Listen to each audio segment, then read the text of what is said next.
તો અત્યારે મારા આંગાથી એક સીન થઈ ગયું છે. તો અત્યારે અમે લોટ બાંધવા જતા હતા પણ લોટ તો હતો જ નહીં અને ખબર નથી કે વહેલા એ નકા અમે લાઈન મૂકવા. તો અત્યારે પડી છે સાસ અને કિરણને એક બટાકું વાટી દીધું અને આટલા પૌવા પડાય. તો આટલાની અંદર અમે બનાવીશું કોક.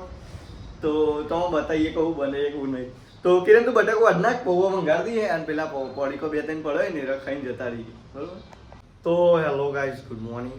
તો અત્યારે અમારો ચા નાસ્તો બનવાનું રેડી થઈ ગયું છે. ચા બને છે અને નાસ્તો લાવી દીધો છે. અને અત્યારે મારા કિરણભાઈ બ્રશ કરવા જશે અને હું નીચે જાઉં છું અત્યારે. તો નીચે ઓટો મારતા હું. વસ્તુ બધી આવી છે. બટાકાની સબ્જી બનાવવા માટે બટાકા લાવી દીધો. તો બટાકાનું શાક બનાવવું. ફાઇનલી ભાઈ અત્યારે ચા નાસ્તો કરી દીધો છે ને અમારા કિરણભાઈ લઈ જઈશું એનો વાહન બહાર મૂકી દેશું ને અત્યારે અમારું જમવા બનાવવાનું ચાલુ કરી દેવું પડશે. તો બટાકો લઈ લીધો છે અને કાપવા બેસી જઈએ છીએ હવે. તો પગે આડું વાગ્યું પાકી છે ને જબ્બર દુખાય. તો નોકરી જવું પડશે. ખતરનાક જિંદગી થઈ ગઈ છે. અમારા રાશિ ચોક બહાર ગયા છે. આજ તો તે એમને જમવા નહીં, અમારા કિરણભાઈને જમવાનું બનાવવાનું તો બનાવી દઈએ અમે.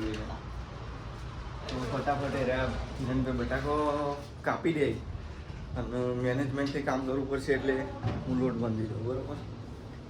કારણ કે કિરણભાઈને અમારે રંધતા શું ભાવે છે એટલે અમે રંધાઈશું નહીં, બરાબર? તો અત્યારે મારા આંગાથી એક સીન થઈ ગયું છે. તો અત્યારે અમે લોટ બાંધવા જતા હતા પણ લોટ તો હતો જ નહીં અને ખબર નથી કે વહેલા એ નકા અમે લાઈન મૂકવા. તો અત્યારે પડી છે સાસ અને કિરણને એક બટાકું વાટી દીધું અને આટલા પૌવા પડાય. તો આટલાની અંદર અમે બનાવીશું કોક. તો તમે બતાવીએ કહું બને એવું નહીં. તો કિરણ તું બટાકું વાટ નાખ, પૌવા મંગાવી દઈએ અને પેલા પડીકો બે ત્રણ પડે ને ખાઈને જતા રહીએ, બરોબર? અત્યારે અમારું ડુંગળી કાપી દીધી કિરણભાઈને અને મેં બી મસાલા ને એવું એડ કરી દીધું છે પૌવાની અંદર. અને હવે તેલ મૂકી ફટાફટ વઘારશું. ફટાફટ બધું કંકાસ ફટાઈએ ભાઈ. અને કિરણભાઈ અમારી મસાલાવાળી જીરાવાળી છાશ બનાવશે હમણાં, તમે જુઓ ખાલી. આ તો અલગ લુકમાં છાશ બનાવીએ તો કારણ કે કાલે અમે કેન્ટીનમાં પીધી હતી ને તો સારી લાગી હતી, તો એવી બનાવવાની કોશિશ કરીએ.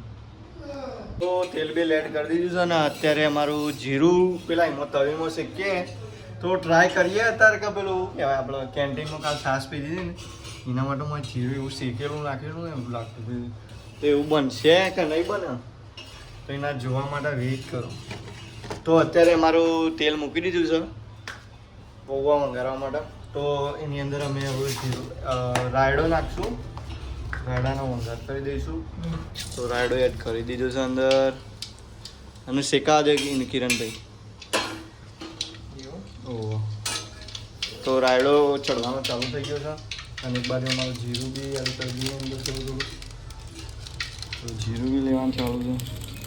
તો જીરું લઈ લઈએ હાથમાં.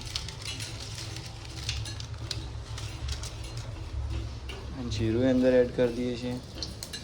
બાપુ બંધ કરી દેવો ગેસ અને એને શેકાઈ થોડું શેકા દેજો, બહુ શેકાઈ ના જાય બાબુ. અને ફાઇનલી અમારે જીરું અમે એડ કરી દીધું છે ને હવે અમે એડ કરીશું બટાકો. કારણ કે બટાકો તેલમાં ચડવાનો હોય ને એટલે. અને બીક બી લાગે તો ગભરાવાનું થતું નહીં. બસ કિરણભાઈ થઈ ગઈ યાર.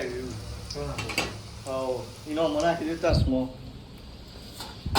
અને ફાઇનલી થોડું બનાવીએ કારણ કે બ્લોગ બનાવતા ફાવતું નહીં, રમતો નહીં ફાવતું, બ્લોગ બનાવતા રમતો.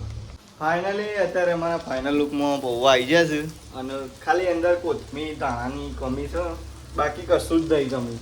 અને એક બાજુ અમારું જીરું બીરું ખંડાઈ ગયું છે.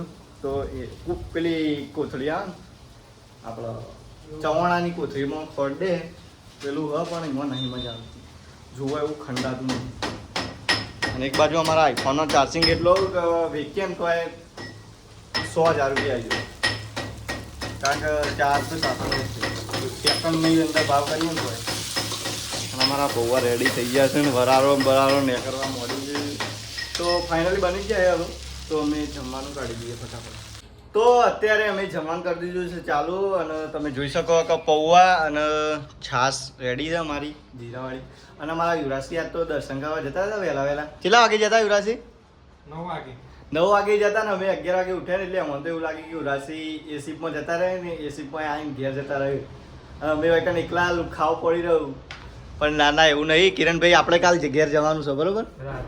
હા, રાતે નીકળી જઈશું અમે 7-8 વાગે. તો સવારે તો ઘરે પહોંચી બી જઈશું, કારણ કે રાતે 2-3 વાગે નીકળીએ ને તો સવારે 7:30 તો અમારે જંત્રાળમાં પહોંચી જઈએ અમે.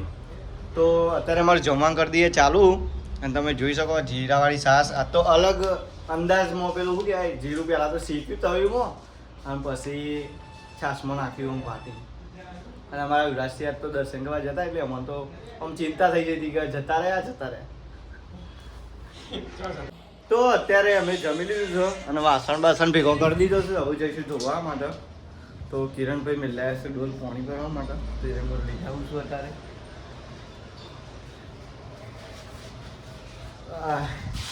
પેલા તો વાસણ ધોઈ નાખ્યો બરાબર, અને પછી નહીં લઈએ અને નહીં જઈશું નોકરી. તો મળીએ નેક્સ્ટ ડેની અંદર, નેક્સ્ટ બ્લોગની અંદર.